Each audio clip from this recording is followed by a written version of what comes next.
Para el cumplimiento de sus fines, la administración pública toma decisiones y las ejecuta en el marco de la ley.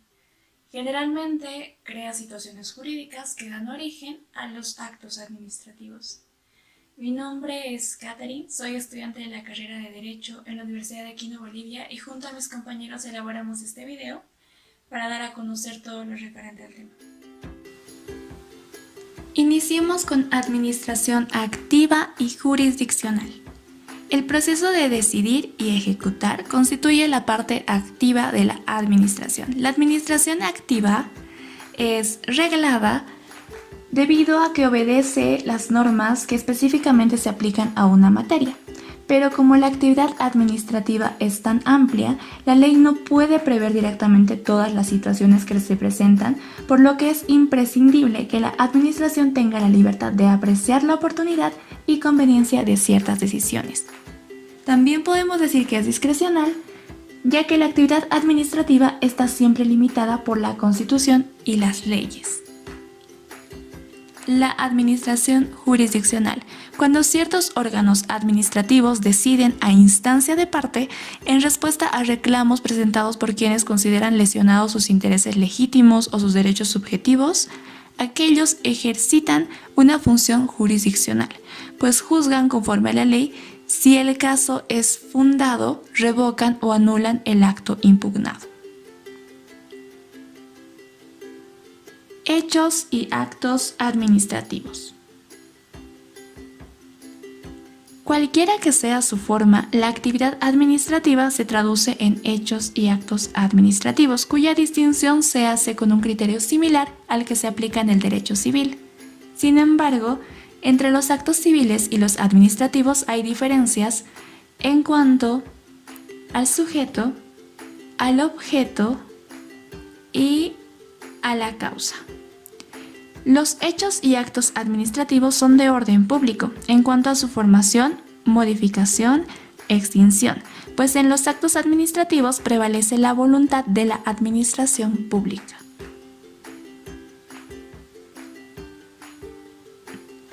Hecho y acto jurídico. El hecho jurídico es un acontecimiento de la naturaleza o del hombre que, sin proponérselo expresamente, produce efectos jurídicos, es decir, una adquisición, modificación, transferencia o extinción de derechos u obligaciones.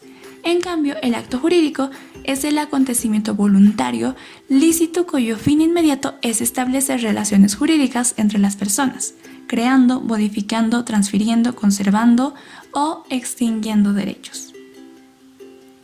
Tenemos ejemplos de ambos. Cuando hablamos de hecho, podemos mencionar la accesión por causa de aluviones y homicidio involuntario. En el acto, el contrato de compraventa y el testamento, entre otros. Elementos de los actos administrativos. Son de tres clases: subjetivos, objetivos y formales.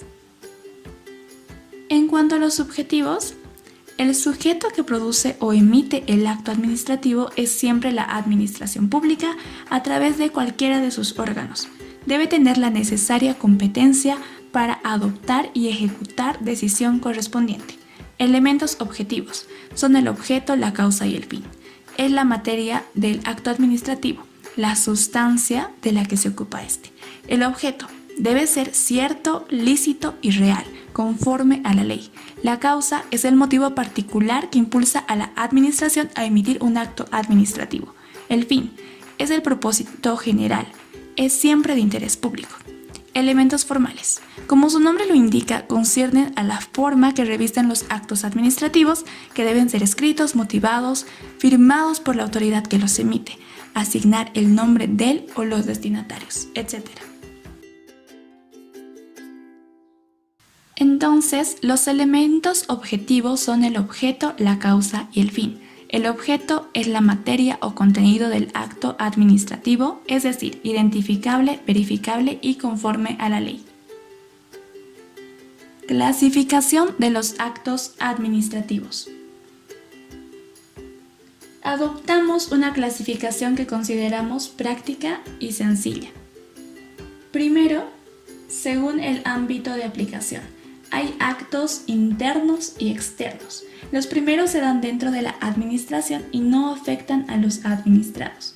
Los externos afectan a los administrados en general o en particular. Segundo, según la naturaleza de la decisión, pueden ser de instrucción, de resolución o de ejecución. Tercero, según las voluntades que intervienen, pueden ser simples o complejos.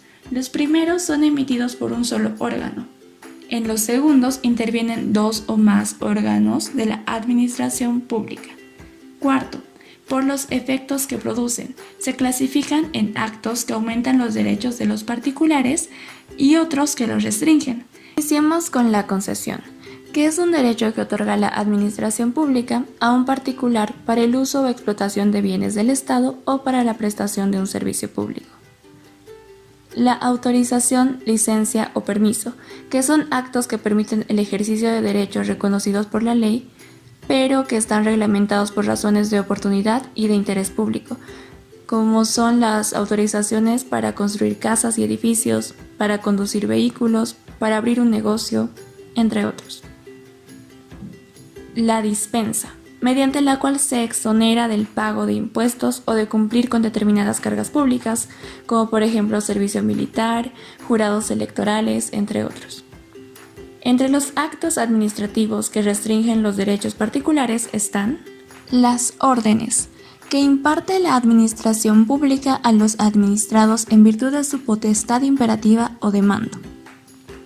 La expropiación, que es una limitación al derecho de propiedad privada reconocida por el artículo 57 de la Constitución Política del Estado y 108 del Código Civil Boliviano. Finalmente, las sanciones, mediante las cuales se castigan las infracciones de los particulares a normas y reglamentos de orden público. El silencio administrativo. Pocos temas tan rodeados de equívocos, de implicancias y consecuencias tan importantes como el del silencio administrativo. Esto lo dijo Thomas Hutchinson. Ocurre que, sea por omisión, ambigüedad o renuencia, la administración no se pronuncia en determinadas materias o circunstancias, ocasionando perjuicios a los administrados en sus derechos e intereses legítimos. ¿Cómo surgió el silencio administrativo? La teoría del silencio administrativo apareció en Francia en la ley de 17 de julio de 1900, según la cual, pasado un lapso sin que la administración se pronuncie, la ley presume que la pretensión del particular ha sido denegada y le franquea determinados recursos contra esa denegación. En esta, como en otras materias administrativas, España siguió el modelo francés, adoptando en los estatutos locales de Calvo Sotelo de 1924 y 1925, en la Ley Municipal de 1935 y en la de 18 de marzo de 1944. El artículo 95 de la Ley de Procedimiento Administrativo de España dispone que el silencio positivo tiene las características de un verdadero acto, porque transcurrido el plazo durante el cual la administración no responde a una solicitud de autorización de aprobación, la ley presume su aceptación. García Enterría se refiere al silencio negativo como una ficción legal de efectos exclusivamente procesales. No es un verdadero acto administrativo de sentido desestimatorio, sino lo contrario, es decir, la ausencia de toda actividad volitiva de la administración. Acerca de nuestra legislación, tenemos la Ley de Procedimiento Administrativo, Ley número 2341, en su artículo 17. Obligación de resolver y silencio administrativo. Parágrafo primero. La administración pública está obligada a dictar resolución expresa en todos los procedimientos, cualquiera que sea su forma de iniciación. Parágrafo segundo. El plazo máximo para dictar la resolución expresa será de 6 meses desde la iniciación del procedimiento, salvo plazo distinto establecido conforme a la reglamentación especial para cada sistema de organización administrativa aplicable a los órganos de administración pública comprendidos en el artículo 2 de la presente ley. Parágrafo tercero. Transcurrido el plazo previsto sin que la administración pública hubiera dictado la resolución expresa, la persona podrá considerar desestimada su solicitud por silencio administrativo negativo, pudiendo deducir el recurso administrativo que corresponda o, en su caso, jurisdiccional. Parágrafo 4. La autoridad o servidor público que en el plazo determinado para el efecto no dictare resolución expresa que resuelva los procedimientos regulados por la presente ley podrá ser objeto de la aplicación del régimen de responsabilidad por la función pública conforme a lo previsto en la Ley número 1178 de Administración y Control Gubernamental y Disposición Reglamentaria. Parágrafo 5. El silencio de la Administración será considerado como una decisión positiva, exclusivamente en aquellos trámites expresamente previstos en disposiciones reglamentarias especiales, debiendo el interesado actuar conforme se establezca en estas disposiciones. Finalmente tenemos la jerarquía de los actos administrativos. Ley de Organización del Poder Ejecutivo, Ley número 1788 de 16 de septiembre de 1997. En su artículo 20, la jerarquía de las normas legales del Poder Ejecutivo es la siguiente.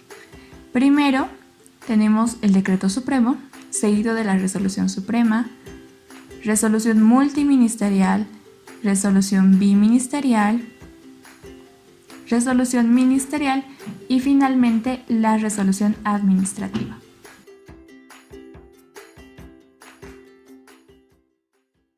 Esperemos que el contenido de este video les haya resultado útil y entretenido. Muchas gracias por su atención.